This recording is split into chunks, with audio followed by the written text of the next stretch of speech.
Baiklah, selanjutnya kita lanjutkan membahas kebenaran berikutnya. Baru saja saudara Sibo kita. Tadi sudah memahami sebuah misteri. Sehingga hatinya sangat bersuka cita, ingin membagikannya kepada saudara-saudari. Kita mengerti bahwa Tuhan Yesus dan Roh Karunia Allah adalah air kehidupan, Roh Bapa Surgawi adalah air kehidupan. Setiap kita seperti sebuah tempayan air. Semua anak-anaknya harus menerima air kehidupan dari karunia dan Tuhan masuk ke dalam tempayan kita. Maka kita menjadi bersih dan kudus. Namun tak disangka, Air kehidupan adalah Roh Bapa dan Tuhan. namun harus melalui Israel masuk ke dalam semua umatnya. Lalu Shibu berkata, wah, Ternyata semua orang harus melalui pipa air saudara Sibo untuk menyalurkan air kehidupan ke dalam tempayan setiap orang.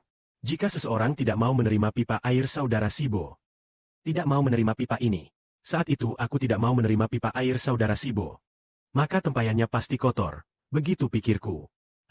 Bagaimana kalau saudara-saudari yang lemah? Apakah saudara Sibo harus memarahinya? Tidak usah marahi, cukup dorong dengan lembut. Karena kelemahannya menunjukkan pipa air belum menyentuh tempayannya. Asalkan pipa air itu mendekati tempayan, kelemahan mustahil terjadi. Ia malah semakin kuat.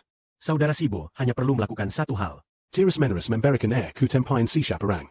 Tempayan itu Adalah hati manusia, sedangkan air itu adalah Roh Kudus. teruslah dengan si penuh tenaga memberitakan kebenaran. Terus-menerus dari sumur air saudara Sibo, terus menyalurkan air ke rumah-rumah, ke setiap orang. Ku dalam hati rohani si syap individu. Sehingga roh mereka memahami. Menerima. Setelah memahami, mereka rela percaya. Dengan demikian, air kehidupan tiras mengalir ke dalam tempayan rohani mereka. Sehingga mereka semakin bersih. Ketika tempayan penuh, air terus meluap. Air yang bersih itu meluap. Artinya, perbuatan benarnya semakin bertambah banyak. Sukacita, damai sejahtera, kasih. Berbagai macam perbuatan baik semakin bertambah banyak.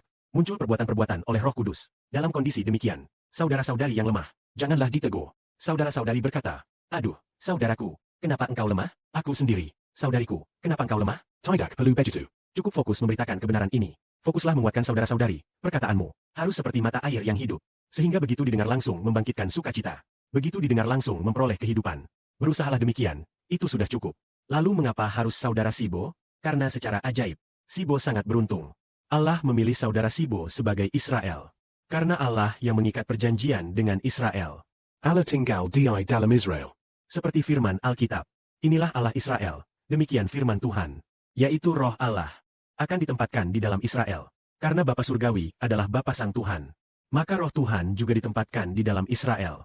Agar Israel menyalurkan sumber air kehidupan. Roh Bapa dan Tuhan. Secara terus-menerus ke setiap rumah tangga. Yaitu kepada semua yang rela menerima air kehidupan. Perubahan hidup mereka. Saudara-saudari, relakanlah menerima. Saudara Sibo sebagai saluran pipa. Lalu biarkan Roh Bapa dan Tuhan masuk ke dalam saudara-saudari. Saudari Jauhuan, maukah kalian? Rela. Amin.